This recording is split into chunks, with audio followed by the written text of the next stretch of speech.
Het belooft zoals vanouds een druk toerismeseizoen te worden, maar misschien wel te druk.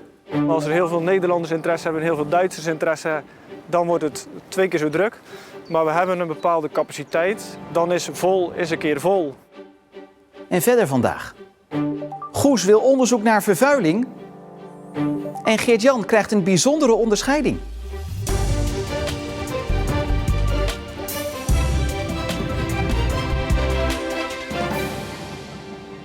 Goedenavond. Het is weer bijna als vanouds, want de laatste weken zijn de witte nummerplaten weer meer te zien in het straatbeeld.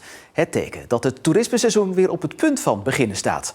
Maar na 2 seizoenen met beperkingen wordt er gevreesd dat het dit jaar wel eens te druk kan gaan worden. De verwachtingen zijn in die zin echt wel positief voor wat betreft vakanties. De Duitsers mogen weer komen, de Belgen en ook de Nederlanders hebben Zeeland herontdekt. Als er heel veel Nederlanders interesse hebben en heel veel Duitsers interesse, dan wordt het 2 keer zo druk. Maar we hebben een bepaalde capaciteit in onze provincie en ook hier in de gemeente. En dan is vol is een keer vol. Toch maken veel inwoners en natuurorganisaties zich al jaren zorgen over het feit dat het te druk wordt aan de kust. De provincie is ervan op de hoogte en wil er wat aan gaan doen. We moeten ook constateren dat dat vooral in een kleine periode is. Dat is met name in het zomerseizoen, daar waar wij Zeeland natuurlijk kennen als een provincie van de zon, zee en strand. Dan is het op een aantal plekken is er een disbalans. En dat is niet in heel Zeeland zo, maar op een aantal plekken is dat wel zo. En daar moeten we natuurlijk gewoon aandacht voor hebben. Wat je natuurlijk ook ziet en wat dus heel dicht bij inwoners en bij mensen komt, is natuurlijk de tweede woningen en de toeristische verhuur. Het huis wat naast jou te koop komt, kan zomaar door iemand gekocht worden en aangeboden worden in de toeristische verhuur. Wat maakt dat het toerisme zich ook meer in de kern trekt. En ik snap wel dat dat ongerustheid meebrengt en ook de druk binnen een straat. Daarom hebben verschillende organisaties, waaronder het kenniscentrum Kusttoerisme, geld gekregen van de provincie voor onderzoek. We hebben nu gezegd, laten we dat dan gewoon eens voor meerjaren doen. En maken jullie nou eens een idee over hoe Zeeland eruit zou moeten zien richting 2030. En zij zullen dan ook met ideeën moeten komen, hoe kunnen we zorgen dat we niet alleen Zeeland op de kaart zetten in het hoogseizoen zon, zee en strand. Maar dat Nederland, maar ook België en Duitsland kunnen genieten van die pareltjes die Zeeland kent, ook buiten het seizoen. Volgens Korteweg Maris zijn er een paar opties die de komende tijd verder uitgewerkt zullen worden. Waar heel veel over gesproken wordt is spreiden in tijd en ruimte. Dus dat betekent seizoens langer maken, maar ook kijken naar een betere verdeling van het toerisme over Zeeland. Dus waarom moet iedereen altijd op dezelfde plek zijn, direct aan de kust? Of kunnen we juist ook andere pareltjes van Zeeland meer laten ontdekken? En dat is waar alle partijen in Zeeland ook hard aan werken de komende tijd.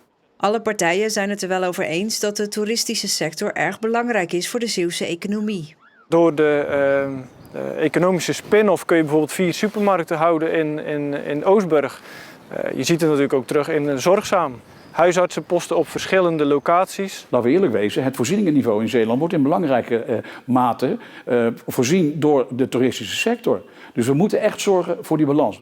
Want de verwachting is dat het toerisme in Zeeland ook de komende jaren zal blijven groeien.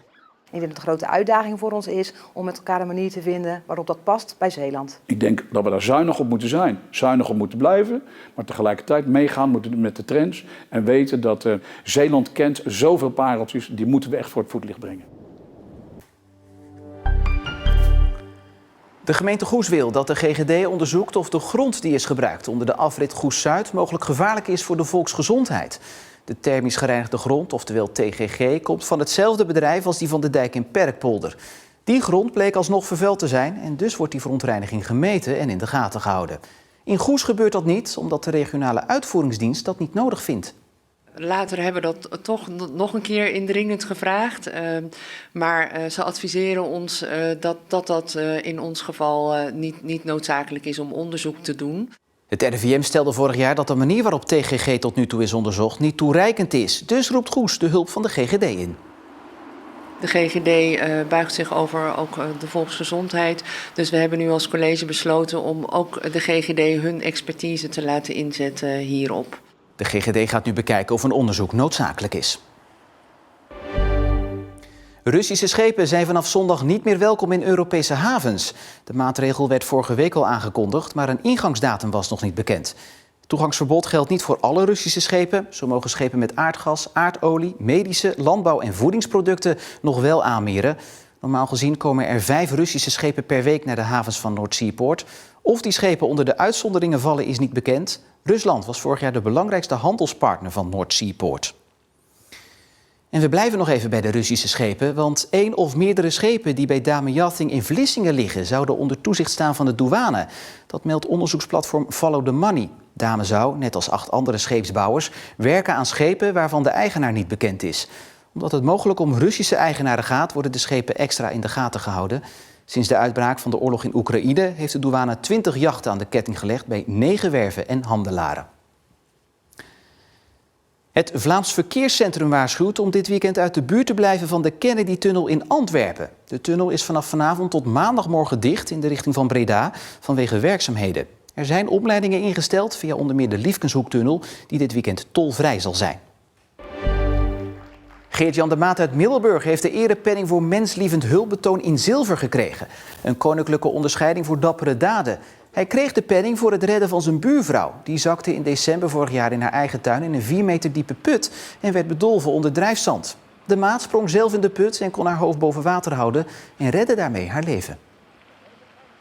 Ja, verschrikkelijk voor wat het slachtoffer is overkomen, wat die heeft moeten doorstaan. Maar wat geweldig dat we gewoon een inwoner hebben, een buurman uiteindelijk, die echt gewoon meteen erbij is en handelt naar geweten en wat de mogelijkheden zijn. De echtgenoot die dan nog snel 112 belt en dat gelukkig heel veel hulpdiensten op dat moment er naartoe komen om mevrouw eruit te helpen. Geert-Jan de Maat wilde zelf niet reageren op zijn bijzondere onderscheiding die slechts zelden wordt uitgereikt.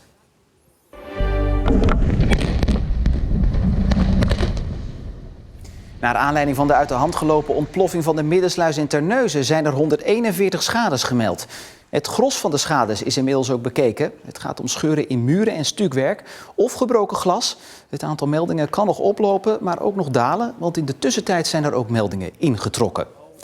En de Kamervragen die zijn gesteld naar aanleiding van de ontploffing zijn inmiddels beantwoord door de minister. Alleen zijn de antwoorden nog niet openbaar. Door een storing kunnen die pas op dinsdag online worden gezet.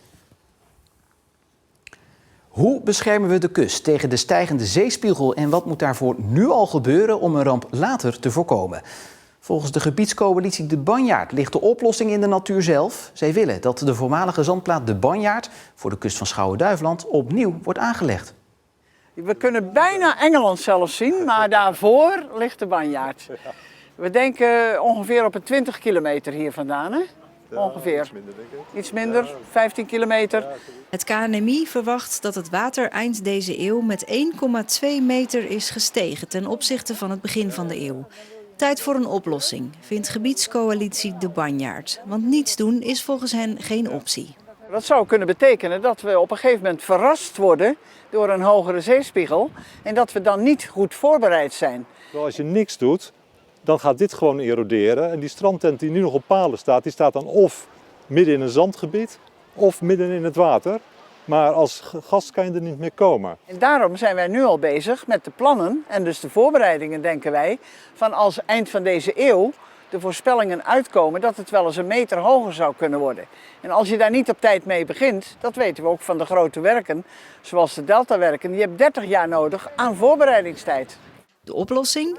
De voormalige zandplaat De Banjaard opnieuw aanleggen. Want die Banjaard die biedt bescherming tegen noordwestenstormen. In 1953 kon die storm gewoon doorlopen omdat die zandplaat verdwenen was. Dus als we die zandplaat terugbrengen, dan hopen we dat die bescherming weer vorm gaat krijgen. Ik heb natuurlijk de watersnood meegemaakt. En ik zal deze voorbereidingen hoop ik wel meemaken, maar de realisatie zeker niet. Wij willen uiteraard geen tweede overstroming zoals toen. En wil je dan verder gaan, dan helpen hogere dijken op een gegeven moment niet meer.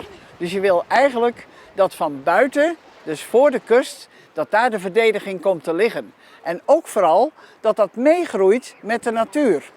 Deze week werden hun plannen gepresenteerd tijdens een informatieavond.